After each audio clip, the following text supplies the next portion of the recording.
All right. So without further ado, we have a new, very special guest on the Advisory Booth podcast.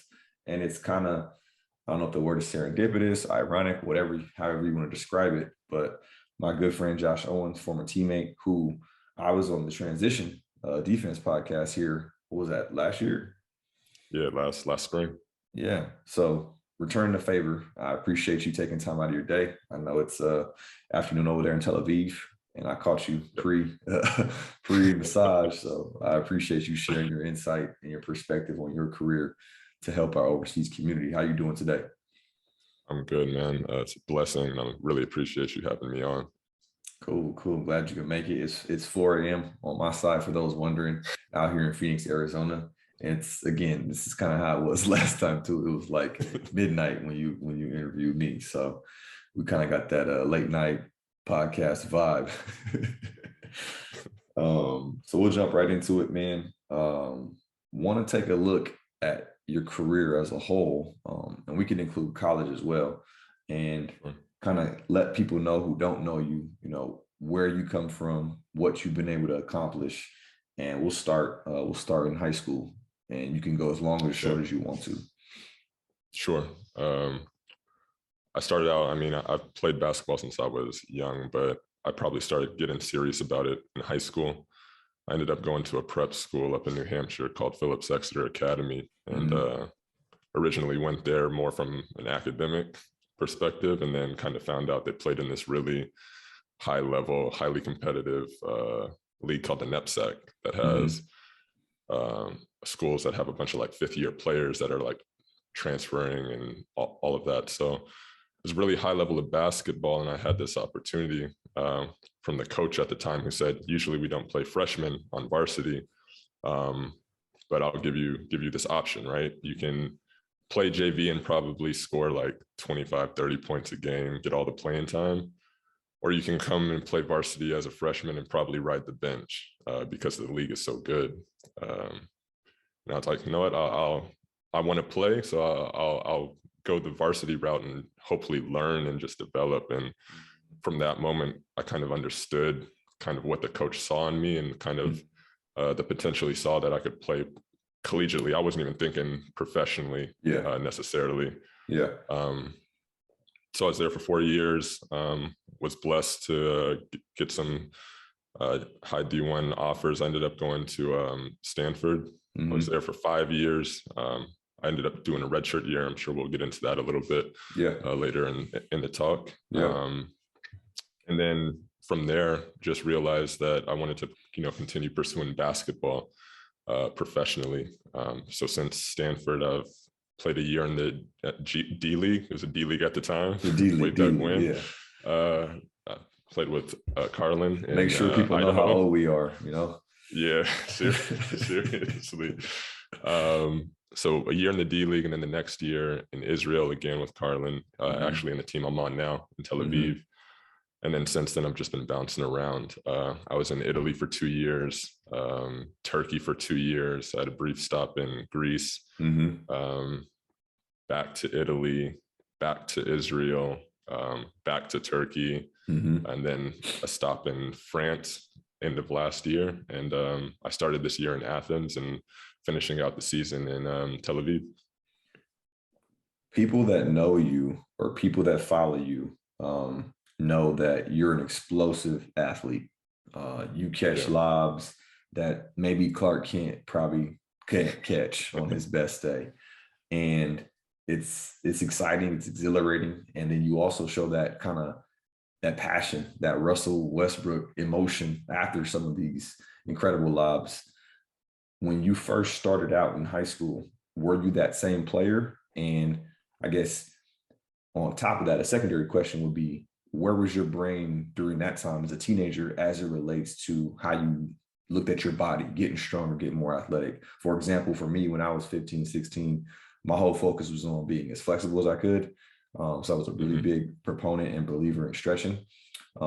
People used to make fun of me all the time when I come in the gym and sit there and stretch for 20 minutes. Like, come on, man, you 15, 16, let's go, let's hoop. And then I was also focused on, trying to jump as high as I could and move as fast as I could. Where were you at that time? I mean, 15, 16, that was, sophomore year of high school, somewhere around there.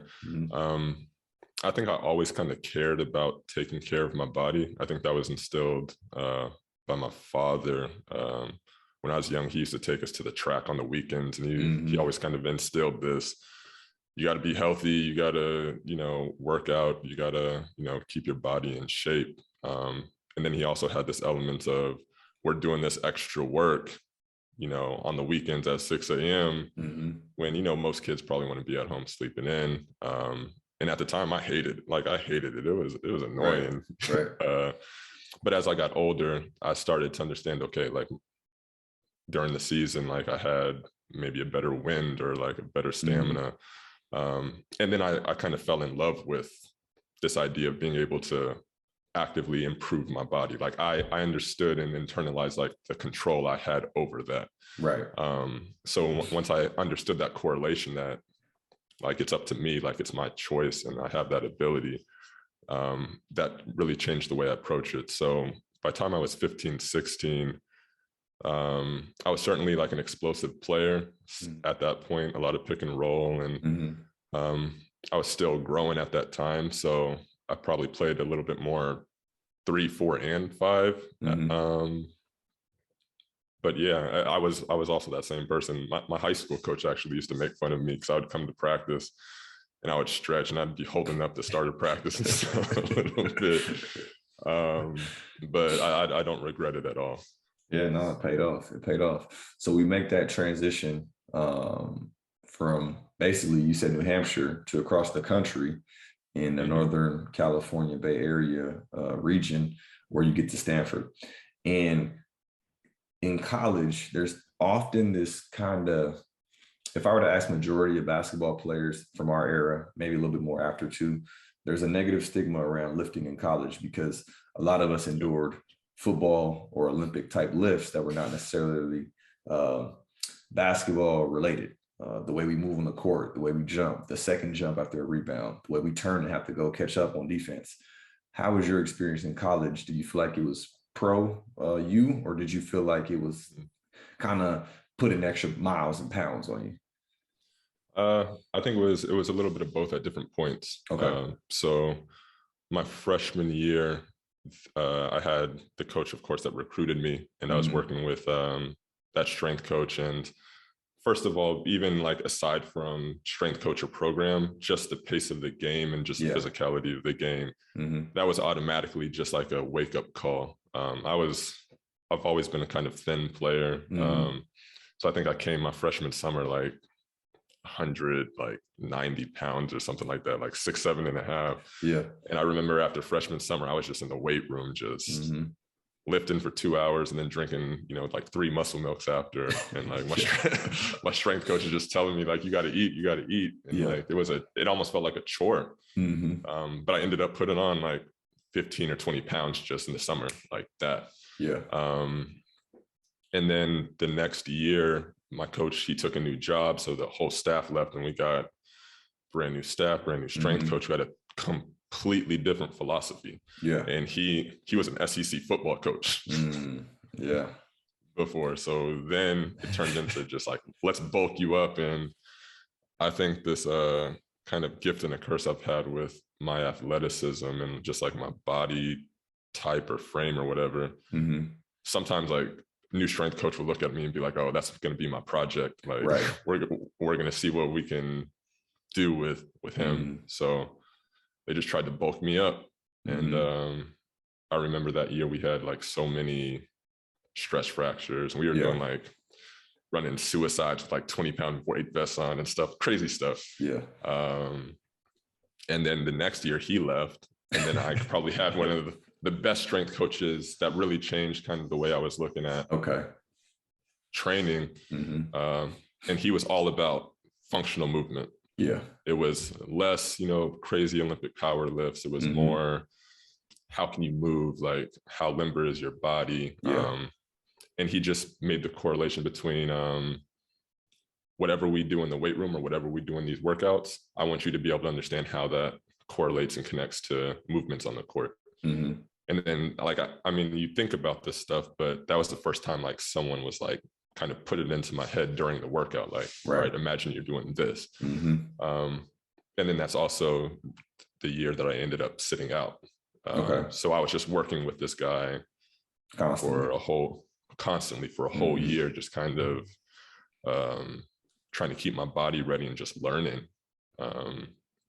So I think that kind of up and down of just seeing like the different types of philosophies that are out there. And another thing, I don't want to jump too far ahead, but another thing I've noticed working with strength coaches, both in college and professionally, is you can learn a lot based on like the philosophy the strength coach takes. Right. So sometimes a strength coach will come in with my way or the highway. Like I know like it's a one size fits all, like this is what we're going to do for everybody. Yeah. And then I've also had strength coaches that have been more open to having a conversation of saying, okay, like what can we do to tailor our training specifically to you? Yeah. And I would say professionally, the best experiences I've had is when I've been able to talk with them and show that I have I'm certainly not a certified coach or whatever, but I know enough about how to think about training my body to have this conversation and say, these are some things that I usually don't do, or these are things that don't make my body feel good. Right. And then if you're willing to have that back and forth, I think there's a great deal of respect that comes with that, and their willingness to kind of be flexible for really. No pun intended. Yeah. And I think the biggest thing that stood out was the term functional movement. When I was at the University of Utah, this was pre-Pac-12, so the budget was still not the same because we were in the Mountain West. So the strength coach was the football coach for probably the top 4 or 5 programs we had there: volleyball, us, women's basketball, football, and there was another program. And for all of those teams, the football coach trained all of them. Basically, I mean, he was the head of it, so he had to write up all of our plans, and you could tell there was a big difference between that. And then when I got to Colorado, it was just us with one person, and that made a huge difference. And even him, he was still learning because he had basically come from football, but like you said, he was willing to do the extra things and go the extra mile. He ended up going to the Pelicans training camp, and he watched for like 3 weeks, what their strength coach was doing. And he brought that back to Colorado, and it helped us a lot. So it's very interesting to see everybody's different story when it comes to college lifting, because I think it's gotten better more recently. For sure. Because now everything's a lot more specific and tailored to each individual athlete, like you're saying. Which the second part of that statement was ego. A lot of the professional strength coaches overseas and even in the NBA have a lot of ego, to where they want to make sure that they're the ones that are getting the credit for how someone develops or how someone explodes on the scene, literally with their play. So I think it's that fine balance, like you said, to say, hey, yes, I'm the strength coach, but you are also the player, and we got to meet halfway. So you had 3 different strength coaches. That's what I follow at Stanford. Yeah. Well, I had 3. And then my last year, my freshman year strength coach actually ended up coming back. Okay. And he was equally like a great strength coach. That wasn't too different from the strength coach I'd had the year before. So yeah, there was 4 different changes over the course of my college career. Yeah. So we go from that to now we're talking summer league, we're talking training camp. And what we've shared in the past and what I've talked about is how when you play for a Division I school, especially in the Power 5 conference, everything is pretty much locked and loaded, catered, shakes, meals, planes, hotels, strength coach. And you go to Idaho, where I don't remember there being a strength coach. Oh man, I forgot my man's name, but he was he was like the strength coach and like trainer, part-time bus driver, part-time trainer, part-time. He used to take us to Chick-fil-A. So tell us about how, I guess, was there a mental kind of transition you had to pull off where you were so used to a routine to now everything's kind of, you're relying on yourself. What was that transition like? Yeah. I think coming from the environment that I had, the blessing that was Stanford, just to go back really quick, one thing that I really kind of failed to like appreciate at the moment is that, you know, Stanford's this great research university, academically, whatever. And that alone, combined with, you know, this athletic program that has like 27 sports or something, and has like this high achieving, you know, reputation, that alone attracted a lot of great talent, you know. So even just thinking about that, the strength coach I had in my third year, he had worked in the NBA for a couple of teams and had experience with the Celtics and Toronto. And then he came to us just to be in this environment of, you know, a great sports medicine, sports research facility. I mean, now he's like the head of global training at Nike or something. But to go from that and then this jarring, just complete 180 when you go to the D League. I mean, because it's crazy, because from between Stanford and the D League, there was Summer League. Right. And that there's still a pretty good amount of like attention and like just, attention to detail and just resources with working with like an NBA caliber staff, albeit, you know, kind of in this funky environment because you're in Vegas and you're kind of getting in and out of gyms. You don't have your own facility. Right. So I think I was still kind of anchoring to that level of professionalism and resourcefuless when I got to the D League, because I'm thinking, it's the D League, this is a affiliate team, they want their players to do well, they're going to have the resources. boy were we wrong. So I mean, we get to Idaho, and I think our trainer was like basically like an intern, like he had just graduated or something. He was like still like finishing his studies and stuff, and giving us treatment. And like, I was like, all right. And I think that's where it started to dawn on me, okay, like I need to create some level of proactive resourcefulness about. Really quick, I want to pause this real quick. So I started out in Santa Cruz, the affiliate for the Golden State Warriors. And just so people can understand the commonality is that my trainer in Santa Cruz, if you were to ask my good friend Travis Leslie, when we would do our stretches, when me and Travis would be doing our stretches, the whole team doing our stretches, our trainer would be looking around and he would be like, oh yeah, do this one. He had no terminology. He would just be out there doing random stuff. And me and Trav would be winging it.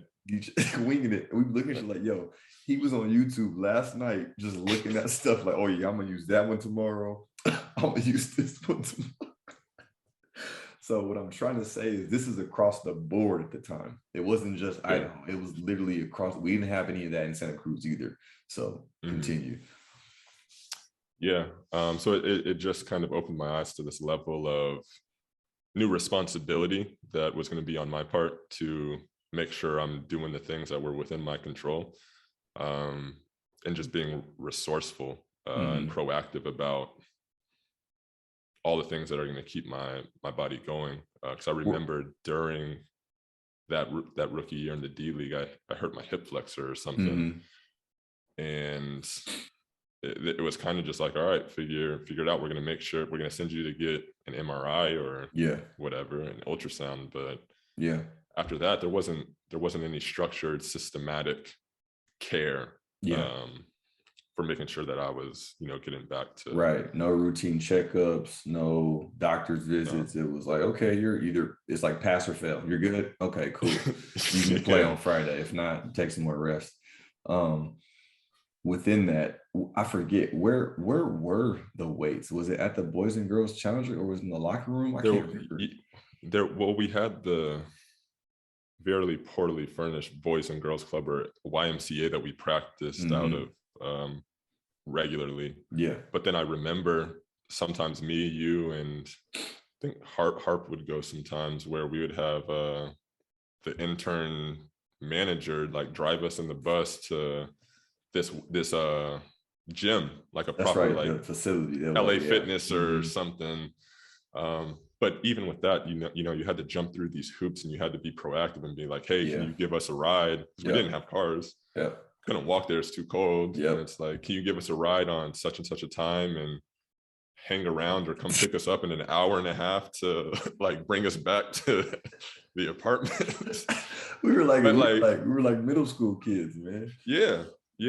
But if you didn't think to yourself to be like, well, the 25 minutes we have before practice to use the weight room in the Boys and Girls Club YMCA isn't enough. Like, I'm going to go after and schedule for someone to drive me something that would probably take, an hour and a half if you had your own means. Right. Turns into this whole, well, are you free? Well, can you take us at this time? Yeah. And then like now you're going as a group, and like everybody's doing their own thing. So an hour and a half turns into like this 3-hour ordeal.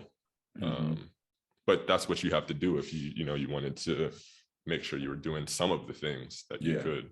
Right. So you survived the D League. You end up coming back from the hip flexor injury, having a pretty good season despite the record that we had. And then we headed into Israel, where it was kind of the same thing. No real rigid structure. It was more so, hey, we're doing this as a team, kind of take it or leave it. You guys can do what you want. And that's where I kind of really noticed that separation and that difference of you when we got those memberships to Zeus. And your commitment is something I've always admired, and I've explained this to you before. And I wish I was I want to say disciplined. I guess I was just so tired, but I wish I was as committed and consistent in my approach. So, with what you were doing in Israel, was that 4 days a week? Was that 3 days a week? Was that in combination with getting in the pool? Where was your mind at during that season? First year overseas, taking care of your body. I think the first year overseas was a little bit of just like going through that process of like analyzing the situation in an environment, taking inventory of like what resources are available, what things are going to be more on my end to take care of, and then just kind of coming up with a pretty, I would say it was still like a loose plan. Some weeks I would go 3 times a week if I had the energy. Or if the schedule permitted. Other times it would be 2. I tried to at least go twice a week. And then like as I learned more about like what was offered at Zeus, I think you told me that we could get into the pool at Zeus. So I was like, because you were like doing stuff with your hips and stuff. And I was like, oh well, then I can add that. I can add that in, and then like adjusting, how I'm managing my energy throughout the week, and not wanting to overdo it, of course. But yeah, I think it's always like just this analysis period that you go through when you get to a new situation, and having to say like what responsibility is going to be on me, and like how can I kind of make the best of whatever resources are here. So that year in Israel again, and you play every game, I don't recall you having a serious injury. I guess the most serious injury would be the stickers of death, but I think we all have had those once in a while. At what point in the season, and we'll start there as we continue to build up to now, I guess what point in the season do you feel like during that year was the hardest to get through physically? Would you say after Christmas? Would you say like around spring, that March, April window? When did you really start feeling your body like, oh, I got to hold on, or I got to push through? Yeah, I would say certainly soon after the new year. I think that you always kind of run into that wall after, you get through the holidays, and then you're like, dang, like it's January going on February, and we still got potentially until like May or something. You got like 4 or 5 months, and then you kind of start taking inventory of how your body's feeling. And you're like, all right, well, how are we feeling? Like, what do we gotta do? Yeah, I would say around then is when it really started getting tough. And sometimes those trips to Zeus, getting in the pool for that extra time, like it really started to be like, oh, do I want to do this today? Yeah. Or like, Yeah, that it was around then. Okay. With the way your physique is structured, is this more you or is this more program at Stanford or a combination of both? Is it a target when you go into the weight room? Is it I need to focus on the foundation of my body, which is your legs, your base, your core, and your arms? Or do you tag different days depending on how your body feels or what the season requires? I think I have a very general idea of like when my body feels good or like what weight um, my body feels good to play like in the middle of the season. And I think very generally through these workouts that I'm doing on my own, it was usually a total body workout. It was never like Okay. arms this day and legs this Yeah. day. It was usually all like whole body, like not too high of reps, not too high of weight, just kind of keep the body toned and Yeah. feeling strong for the most part. And certainly like focusing on, I think, the um, core and stability stuff. And again, like functional movement stuff. Yeah. So now we fast forward, let's say to the next year, or you can say the third year. Remind me, where were you the second and third year? What country? I was in Italy the next 2 years. Italy next 2 years. That was with Trento? Trento the first year, and then Venice the second year. Trento and Venice. How did that experience compare strength and resource wise, what you had access to your first year overseas in general? So Italy, something that I certainly noticed was it was much more structured for the team, where everybody was doing pretty much the same workout, and there was structured time for that. It wasn't just like, oh, like if you want to come in, there's time to lift 40 minutes before practice. In Italy, it was very much like, we're lifting at this time. You have a paper with the plans and all that. But I would say there was less of the flexibility. I ended up talking with the strength coach and being like, I'm not doing like a bunch of Olympic lifting. Like that's just not something that I can do. And we found like some alternatives and substitutes. But yeah, that was the first time where it felt structured. And there was a little bit more resources, maybe not like the best, weight room, but it had all the free weights and the main machines that you would generally use. With that kind of psychological piece, did you feel more comfortable saying no, I'm not doing this workout? Me knowing you, I know you're a pretty easygoing guy. You don't like to cause any conflict or resistance, but I also know you're very particular as it relates to how you take care of your body. Would you say that was more of a growth aspect where you wouldn't have said that your first year, or how does that look, I guess, now looking back? Yeah, I think going into Italy and just going into any season, I like to be pretty prepared. So I like to come in shape and all of that. And I think there's a little bit of just like validation that happens in like the first few weeks of training camp when you arrive at a new team, where a strength coach is kind of assessing like, what does this player know, or like how does this player go about this process of taking care of their body. And I think especially in those 2 years in Italy, each time I kind of came in like already in shape, not winded during cardio and all that, already pretty strong. And then just like passing, these tests that they do at the beginning of the season with flying colors. And I think that kind of gave some validation to myself about like, this player is somewhat professional about how they approach it. And then that gives you the flexibility to then say, these are things that I don't do, or like, these are the things that I know don't make my body feel good. But certainly if I came in and I was like 20 pounds overweight, I don't think I would have that, What he's trying to say, kids, ladies and gentlemen, is leverage is key. So make sure you get some leverage somehow, some way. So now let's say this is 4 years as a professional, ending in Venice. That'll be your fourth. And then now we're looking at going where? Turkey next, is that correct? Yeah. That's Pinar. Karşıyaka. Karşıyaka. Okay.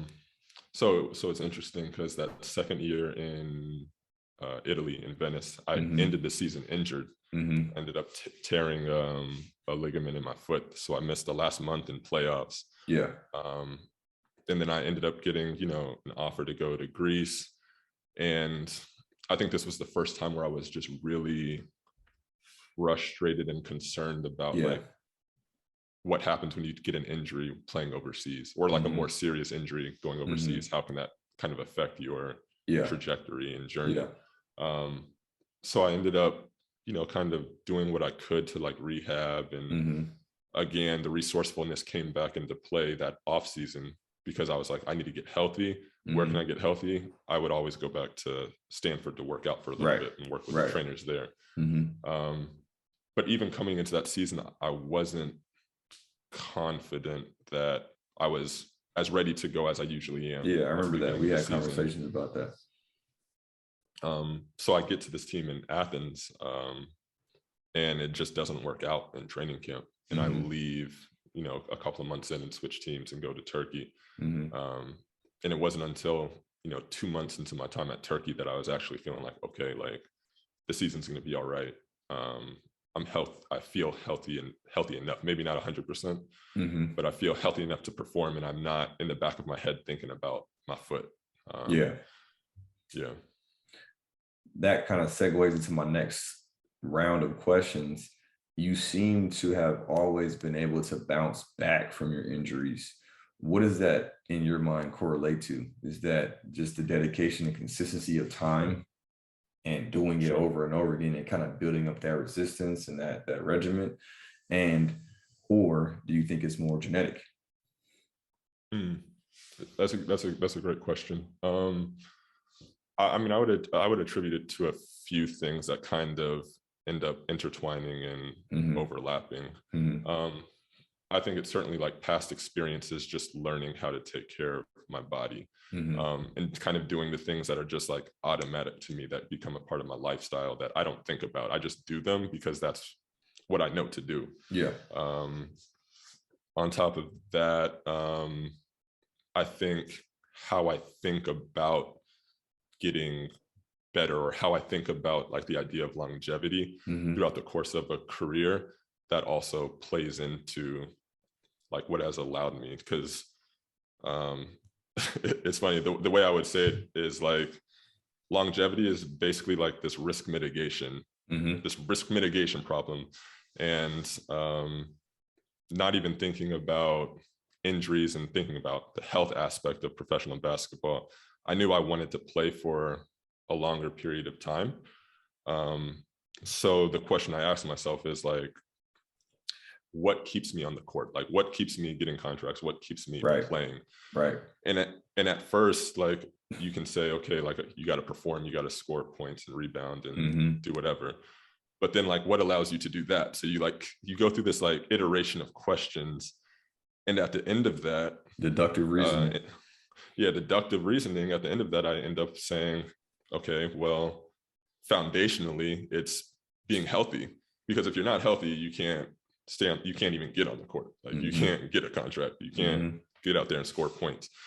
So I kind of went through this reasoning and landed on the thing that I can control, the risks that I can kind of mitigate to some extent from a foundational level are my health. And that got me really interested kind of throughout my career of constantly trying to figure out what things I can do. And again, when I talk about things being intertwined, that goes with going to teams and seeing like the lack of resources or the availability of resources. So it all kind of mixes from different parts of my experience in life to say, just trying to, I don't know, it's like this constant problem that's being solved. It's not like you get out there 1 year and then the problem's solved and you know everything about taking care of your body. Yeah, that's well said. I like that. The next question I have as it relates to that kind of same category would be, when you were injured, and as it relates to your summertime training, what is your agent's role in helping you take care of your body? Do they provide any extra training benefits? Do they provide you with any seminars? Or I know you're with a big agency, so I was just curious to see where their intersection in these cross streets have come to play, if at all. Yeah, when I got injured in my second year in Italy, because it happened during like the season, my agent really just wanted to make sure that I was going to get the care that I could get with this team, right? To make sure that they were doing the things that they were supposed to do. The thing that I'll add to that, again, with kind of being resourceful, I think when you ask a lot of overseas players about injuries and getting second opinions, it was just natural in my mind to say, okay, like I usually go back to train at Stanford for some time during the summer. I still have some relationship with the guys over there. Even if I have confidence in the team that they're doing the right things, it doesn't hurt to say, hey, let me get a copy of the MRI. Let me get a copy of the X-ray. I'm going to send it to my people at Stanford. So I think that gave me some confidence that I'm going to be, like, at the end of the day, I'm going to be okay. I would say my agent didn't have as much like agency didn't have as much like hands-on like interaction, other than like making sure I was doing things that I knew I could do. Like, I think I told them, like, I think I have it under control. Like, I'm going to go to Stanford in the offseason and train. But they were more concerned about making sure, like, while I was still on the team, they were doing everything that they were supposed to do. But there was less in the offseason about like the agent, you know, getting me a place to rehab or anything like that. Now, after the PNAR year, where do you end up next? Is that Tofas? Yeah. So now, are we at the halfway point to where you are now? Yeah, that would be halfway. Yeah, after Karşıyaka. So at Tofas, how old are you then? I've got to be 27, going on 28, I think. Okay, perfect. Now, knowing that and looking back now, what subtle, it could be as little as deep breathing, it could be as big as cooking more. What changes did you start to notice that you were doing from the start of your pro career in the D League to where now you're 5-6 years in, your body's different, you're getting older, that you start making on your own? Yeah. It's funny. I think after my Karşıyaka year, that's when I started like really digging into some of these other things that I could do for my body outside of like lifting and like some of the recovery stuff. And I started thinking about more lifestyle, habitual things like the food I'm eating. Like doing more yoga, and just things that existed outside of like the specific realm of basketball, sleep, getting really interested in this stuff. So I think I have like a natural curiosity just to learn stuff. But I started digging into that after Karşıyaka. And evaluating my body, because that's around the time that I started playing around with the idea of going vegan, and wanting to change my body. And I had also gotten like really sick in the summer of that year. I remember, and all of these things kind of intersected to start making some of these different choices. Would you say that time frame kind of helped allow you to get to where you are now, where you're focusing on your cooking, you're focusing on diet, you're focusing on lifestyle, you're adding in sleep? Do you think that helped extend some of these years that you have now? Oh, for sure. It's funny because even outside of like the health aspect and longevity aspect, I think it was at that kind of halfway point that I kind of realized I'd actually like made like a little bit of money to where I felt like, oh, like I don't have to like be on this 100% like, I don't know, like scarcity mindset with like how I'm approaching my off seasons and like some of the purchases I'm making and stuff. Yeah. So I started thinking about like, oh, I can like do such and such with food. I mean, I didn't hire a, personal chef or anything, but Right. I also wasn't, going to McDonald's or something when when I was hungry, instead of like, like ordering out something that might be a little bit more expensive, but also healthier. Quality. Yeah, just focusing on quality and just like Mm-hmm. starting to change my mindset about how I'm investing in myself. Mm-hmm. Yeah.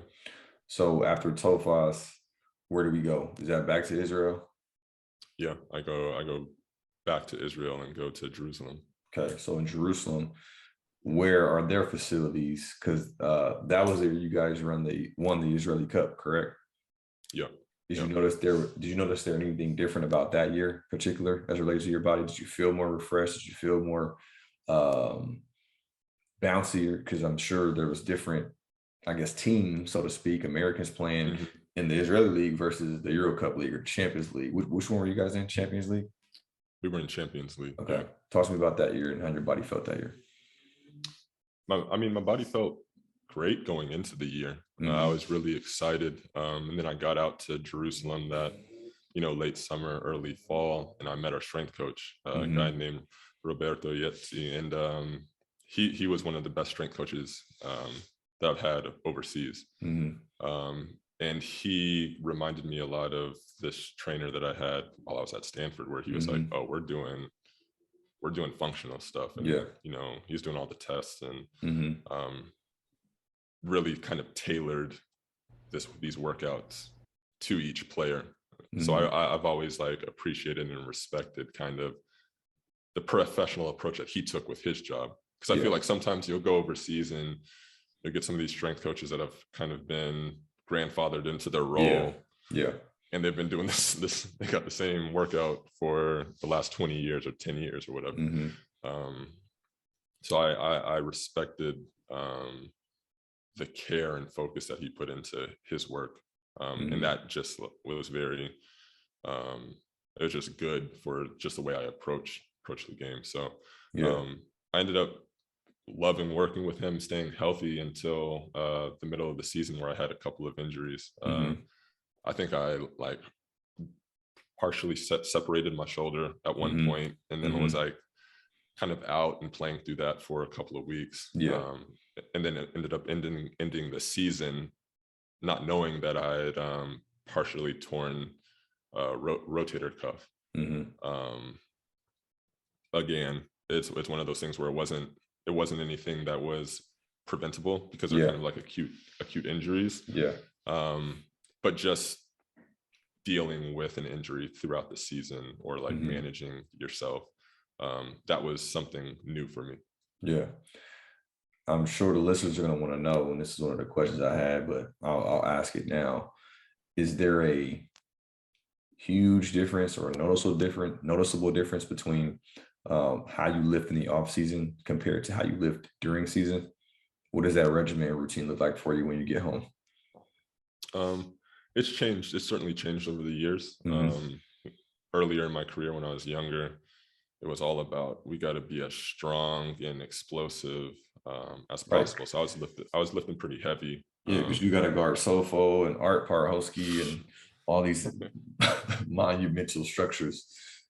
Exactly. And I always thought about, I'm an undersized big for the most part. So I was thinking, okay, I need to put on weight. I need to be explosive. And I would lift. And again, my approach when I was younger was, I need to come into the season ready to go, like we're ready to play games. And this is something that we haven't talked about yet, but we've talked about off camera before, is overseas, just the approach of preseason.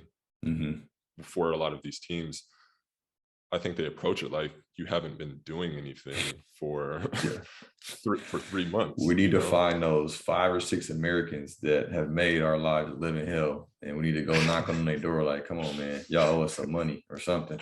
Seriously, because y'all done gave us a bad rap. Because I think a majority of the time, I think you could probably attest to this, a lot of the times the Americans or the foreigners are coming into training camp having been training pretty hard ever since being home. So you don't realize that, you know, you train for 2.5, maybe 2 months in the off season, and then you get called back in early August or something. Yeah. And you're starting this training program like you've kind of starting from the ground floor. Yeah.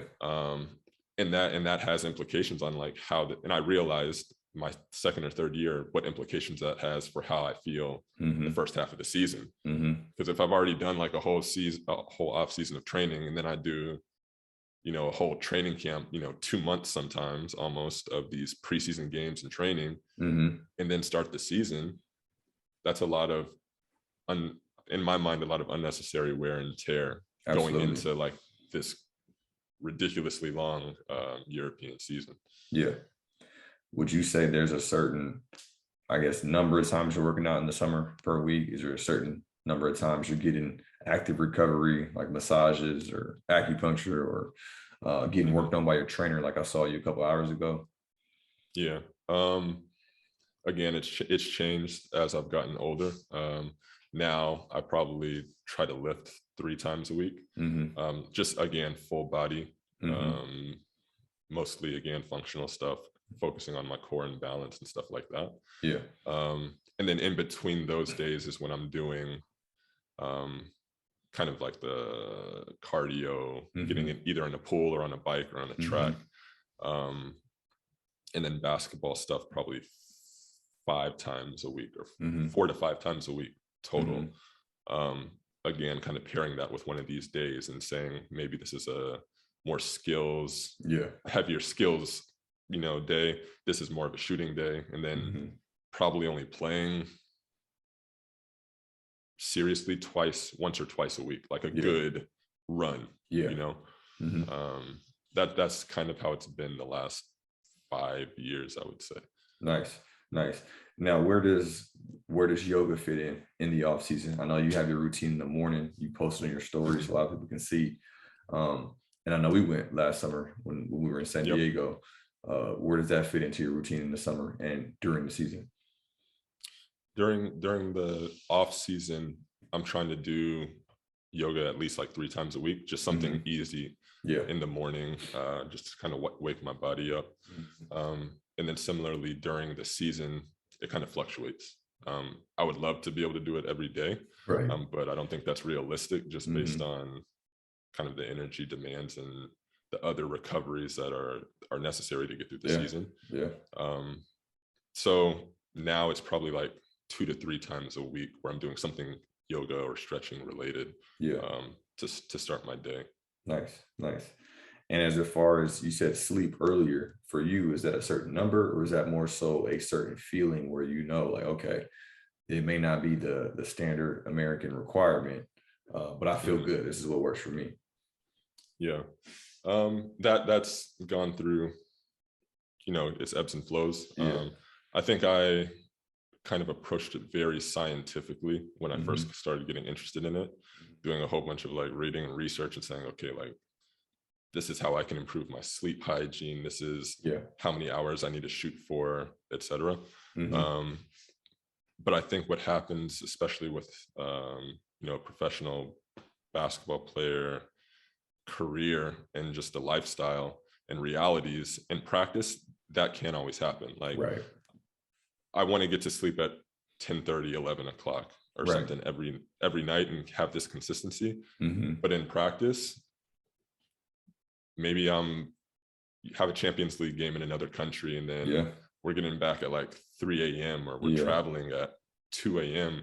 It's just not possible. So I think there's been this like growth of like understanding it doesn't always have to be like this completely structured, this is the only way to make it happen. And it has leaned more towards, this is what I'm aiming for. This is kind of the loose structure of like how I want to approach my sleep. These are the hours, probably 7 to 7.5, 6.5 to 7.5 hours is like good for me. And if I can get in that range, great. but I don't freak out or, have a meltdown if one day I only get like 4 because of we're traveling, or Right. we have a bad game and I'm just like up thinking at night or something. Yeah. And I think you're a napper too, if I remember. Oh yeah. Yeah. When I have the opportunity, I'll knock out a quick 45 to an hour and 15. Fair enough.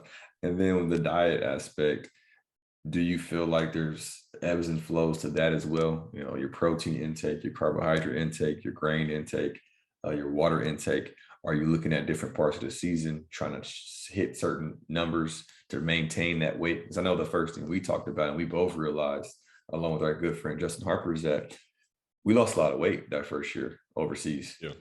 Because I think the quality of food and not having as much fast food or as much Papa John's or the things that we're used to having to cook more, our bodies they transformed a lot. When did you start kind of making that adjustment to overseas, and how you look at your meal set up? I think when I got to Turkey was actually my second year in Italy was when I really started cooking a majority of my meals. I think before that I would still rely on, either a team restaurant or like going out and like picking up food just because it was convenient. And then I started to recognize the convenience that there was in cooking my food, whether it's the portions or just being able to choose like what's going into it, and things like that. But I think similar to sleep, I took a very structured approach to switching my diet when I was in Karşıyaka and saying, okay, I don't want to eat as much meat. I want to kind of get towards this vegan diet, because from everything that I've read and everything that I've studied, this is like the optimal thing, right? And I think there came a point probably a couple of years ago, after going vegan for about 2.5 years, where I kind of had to take a step back and say, am I anchoring to this diet because like this is like what I've read and like this is what's it's supposed to be, and then how do I actually feel? And then just how do I actually feel in combination with in practice with what's available to me overseas, and like all of this, like how practical is this in real life? So over the years I've kind of shifted from having the structured diet of saying I'm vegan and now saying I want to be majority plant-based and just make sure that I'm getting the majority of my nutrients from having greens and fruits and veggies on my plate. And sure, I mean, mostly fish and some chicken. I still don't eat really a lot of red meat. But I think that was an important step just overall for myself to be able to say, you can take a step back and accept that even if it's supposed to be, this optimal diet in practice, it doesn't have to have this rigidity to it. Because again, sometimes you're traveling and for they the don't first have couple tofu. of years, for the first couple of years for the first couple of years of being vegan or majority plant-based, I'm playing in Turkey, and meat is just like such a foundational part of like the diet out there. So I'm I was blessed to work with some teams that were accommodating, and they would say like, okay, like we'll try to like order such and such for team meals and stuff. I'm greatly appreciative to that. But in practice, even like when I'm at home cooking for myself, sometimes like there's not easy access to the stuff that's gonna allow me to keep up this diet or this lifestyle. So that's when that's when I just started recognizing that there needs to be some room for me to be flexible, and be able to change my mind with some stuff. At the end of the day, we're human, so we're always going to ebb and flow. We're always going to have this ping pong, whether that's internally within our brains or externally with family and friends, about why we do what we do. But I think the biggest thing that you're saying, whether it's access to a weight room like in the D League or access to food that you're trying to acquire for certain meals or certain nutrients, it's all relative. Which leads me to my next point. in looking at this journey, we're on 10 years. Yeah, 10 years. Yeah. And looking at this 10-year journey, and I think what doesn't get talked about as I look at it is the position you play in terms of who you have in the guard, all the bumping and pushing and shoving.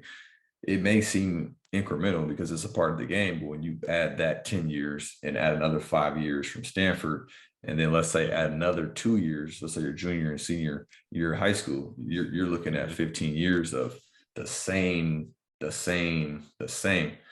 I think it's a testament to the discipline factor that you have.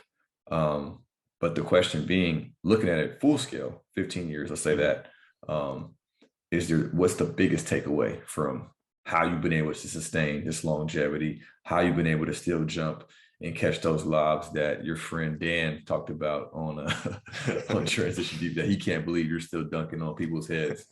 What are the top 3 things that come to mind? Man, I think it's, again, just kind of creating these systems and habits that you just don't think about, getting to a point where you don't think about having to make these decisions, where it just becomes a part of your life. That certainly helped. I think an underestimated thing that I've been thinking about recently in this later part of my career is just the luck that comes into being able to, whether it be get through a season without a serious injury, or get through 10 years of a career without, like a really life-altering injury. There's a lot of luck that comes into that. And maybe some of the luck is just, having my body prepared and knowing, how to move and stuff. And some of that's just pure luck, like not coming down on somebody's foot or something like that. So that certainly plays not getting pushed in the back by Yonatan on a lob. Exactly. And then again, just that constant hunger to take initiative and take control of like what you can control with this process of staying healthy. I think those are kind of the biggest things that have allowed me to do what I do. From what I've heard throughout this conversation, the underlining is your discipline from a very early age to carry that on. And I'm not sure if that was part high school, part Stanford, the philosophy behind it. Maybe consciously or unconsciously, you kind of were a professional before you were a professional, it sounds like. So for you to have that discipline, to know what your body needed and to stay on it year after year after year, it's, again, a testament to something that's great. And when I see 10 years overseas, I feel like that's at least 13, 14 NBA seasons. Granted, yes, the NBA season is 82 games, but when you have the best of the best of the best at your disposal, that's totally different than having to do, it sounds like 6 or 7 out of 10 years overseas where you had to do your own stuff. So, major shout out, kudos to you. As we get ready to wrap up, what would you say, or what would you advise any young players or any current players overseas as they look at their body, as they look at their longevity, and how to kind of extend and maximize this opportunity to play the game they love? I think I would kind of go back to what we talked about early with kind of the deductive reasoning. I would say, one, look at your career and like how, whether this is your first year coming in or you've been playing for a couple of years already, do like a self-inventory right now of like, how does your body feel, right? And then forecast into the future and say, well, how long do I want to play? I think that's a really important question to ask yourself as a player. Because I think it's really easy to just be like, oh, I want to play till, something doesn't work, or, my back's hurting. Well, when is your back going to start hurting? When are your knees going to start hurting? Like, if you're not taking care of your body, that could be next season or 2 seasons from now. So I think being able to kind of take this self-inventory and take a step back and be intentional and say, and take responsibility for your role in the outcome that you want, and say, how long do I want to play? What do I need to do to play however many years? If you want to play 15 years or till you're 40 or something, Yeah. again, then you'd start doing that deductive reasoning. Like, Shout where's my out, shout body at, out, right? shout out to Tom Rest. Exactly. And then again, like that deductive reasoning, like, how long do I want to play? What type of player am Yeah, I? Like, that's what very what important. I like position am I? that. Mm-hmm. What position am I playing? What style of game do I play? And then again, go down that line and then say, okay, well, what's going to keep me on the court? And I think at the end of all of that, you're always going to kind of land on your health and then what you can control. And I think that'll force you to just like take ownership of that. I think too many guys still come overseas or anywhere, even if they're in the NBA, and say the team's going to take care of that. Or if someone's not pushing me to go do this extra stuff, or not pushing me to, seek out these resources, then that's like, it's hands off. Like, it's not my problem. The team's supposed to do that. And when you recognize again the agency and the role that you play in that, I think that goes a long way. But it takes like kind of a mature and more professional approach to looking at it. And I want to specify or really clarify, when you say young guys or even people in their third, fifth, seventh season, when you use the term deductive reasoning as it relates to taking care of your body, I think a lot of the younger players especially are thinking abs, biceps, legs, but not enough is talked about ankle mobility, hip mobility, low back extensions, and how your core really works, not for how it looks on South Beach in July, but how you can get that functional movement like we've been talking about. So I think that's really important for people to really start breaking down. It's not how you look, it's how your body moves in all these different ways that the court and that the game demands of you, to where it's not you're pulling something and you're straining something and you're bruising something. So, and I just to add a couple of points to that really quick. When you talk about that, exactly, right, I would say, like, you gotta, if you don't know this stuff, or if you haven't had an experience, whether in college or whatever, where you had an opportunity to learn how to take care of your body, the same way that you hire a trainer in the off season to work you out on the court, whether they're, putting you through like the Kyrie dribbling drills that you'll never use, or if they're, really helping you with whatever, if you're going to invest in that, also invest in working with a trainer, a good physical trainer for some time, until you can learn, the basics of taking care of your body. Maybe you don't need to use this, physical trainer or strength coach every year of your career, but use it long enough until you have an understanding to say that I can do this. The same way that you might say in other parts of just being a professional athlete, with like your finances or whatever, like,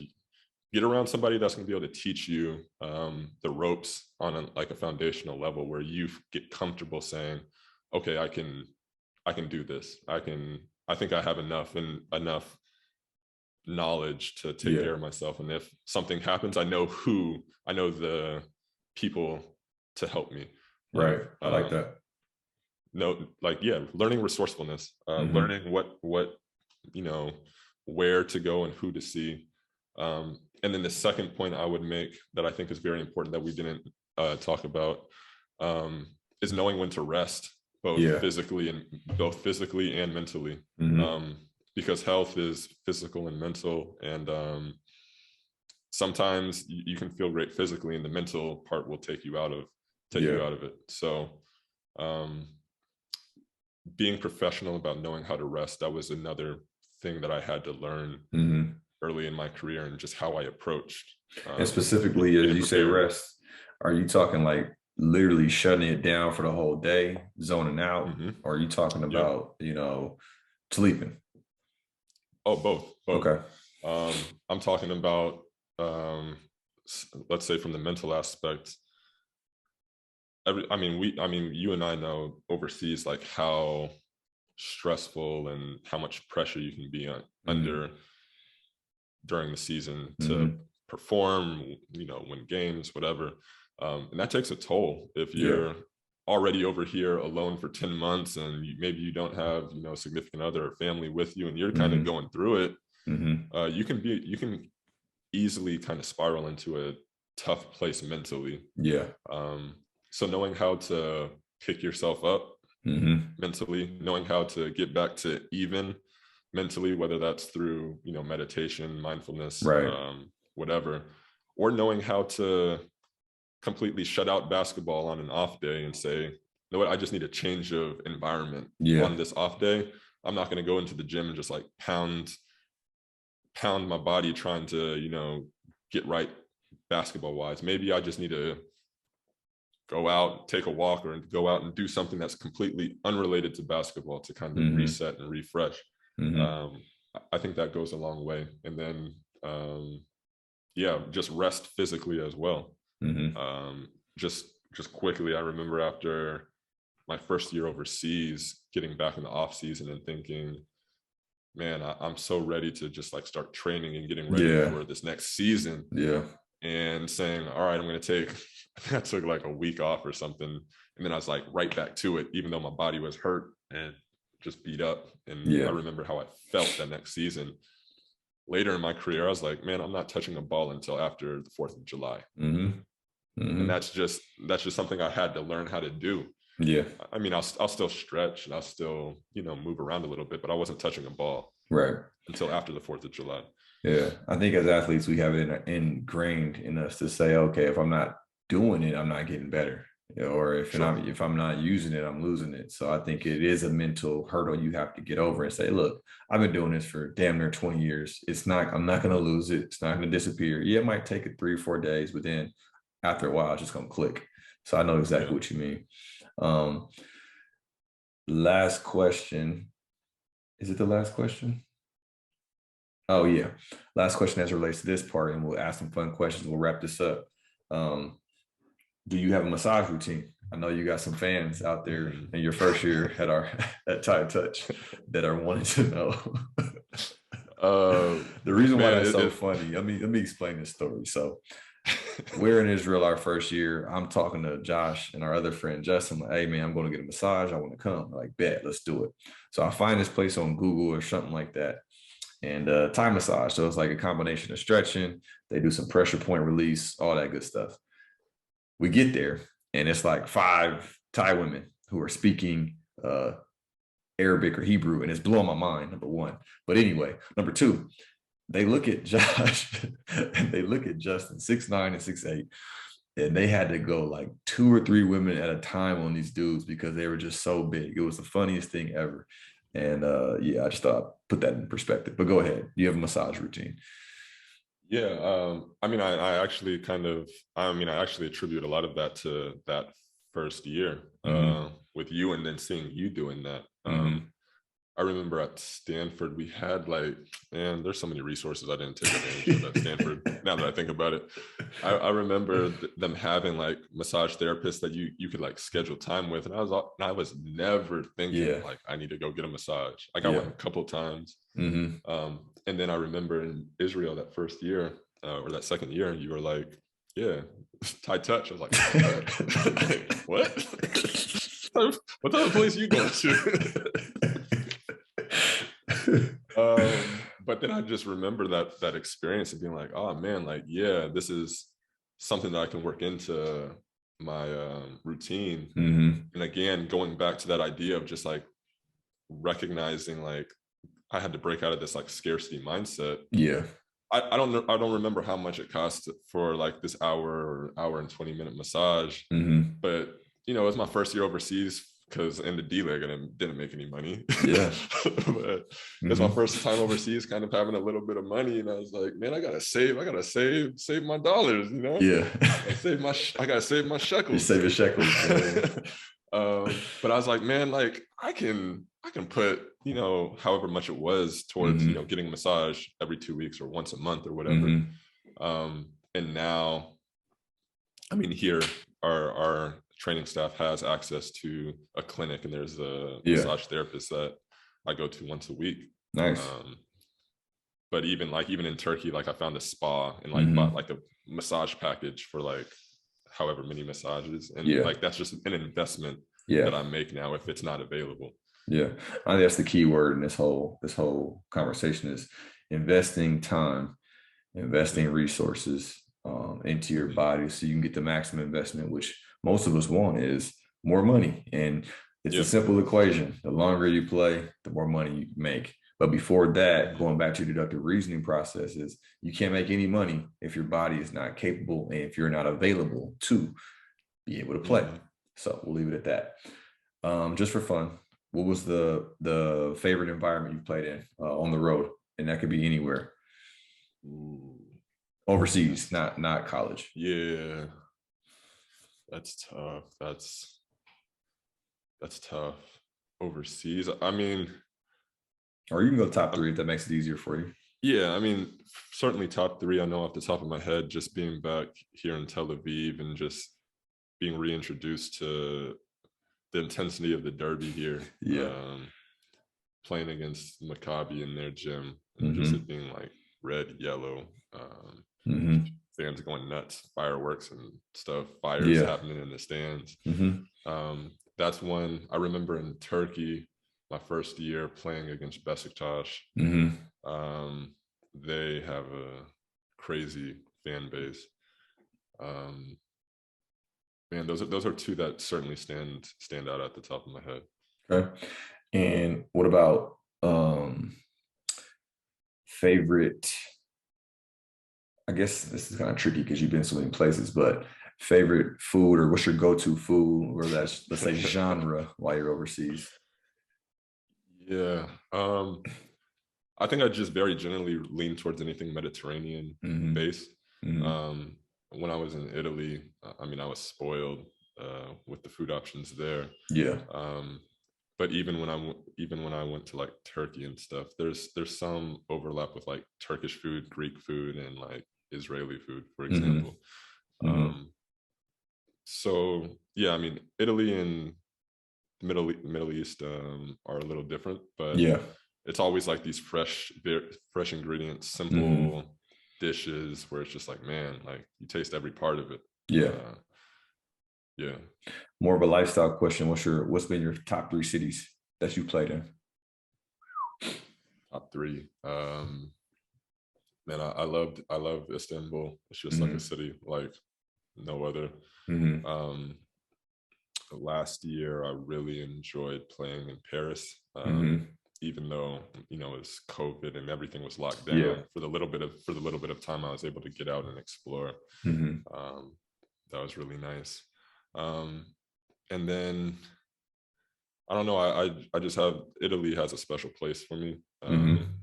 Italy is a special place for me in all the cities that I played in. I think I kind of look at just the accessibility that is available in Italy. Like Yeah. when I was living in Venice, when I was living in Trento, even when I was in Reggio Emilia, you can just get anywhere so quick. Yeah. Yeah. Yeah. Back to the basketball side, what was your favorite season? Favorite season? Wow. Man, every season has been like really special to me for different reasons.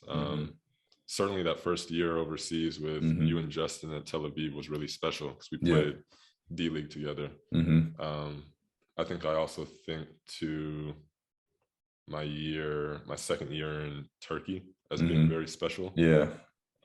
You was with PA, right? Yeah, PA. Yeah. And the no phone having international sensation. Yeah, and then I think my season in Jerusalem was also a really special and fun season. Yeah, the year you guys won it. Yeah, won the cup. Yeah. What was the hardest season? Man, I think last season was my hardest season. One coming out of COVID and then like starting the season and immediately having an injury after not like training appropriately the way I usually do. Then having like some family health issues happening mid-season that really just had me just rethinking and just like reanalyzing like how I looked at the role of basketball in my life. And then switching teams in the middle of the season, and then like getting into a situation where I was in France where from a basketball perspective, it just wasn't working for me personally. So the combination of all of that in the season, and then already kind of being mentally taxed at that point was it made it probably the hardest season for sure of my career. Yeah. Top 3 or your 3 favorite gyms to play in? Karşıyaka at home when it's packed and fans are going crazy.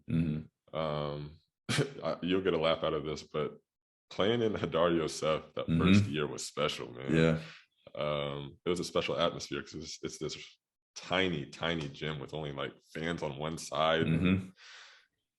There's so many fans just packed. You got to like a little. I think there's like a little track for walking on the top where people would just like stand. And then after that, those are probably 2 of the most memorable. Okay. What about the best opposing fans? Oh, best opposing fans. I think probably in Turkey, there's so many teams. There's Galatasaray that always had like wild fans. Less so now, but at the time, Beşiktaş had crazy fans. I mean, Israel, there's crazy fans at Holon, Jerusalem. Maccabi just has like a lot of people that show out. I don't know that they're crazy. And then in Greece, I mean, I was only there briefly, but all the teams out there are nuts. Okay. All right. The question I want to know, let's see. I want to see how much you know about your history. Do you have your favorite 3 dunks in your overseas career? Or you can go 5 if you want to stretch it to 5, but the 3 or 5 that stand out.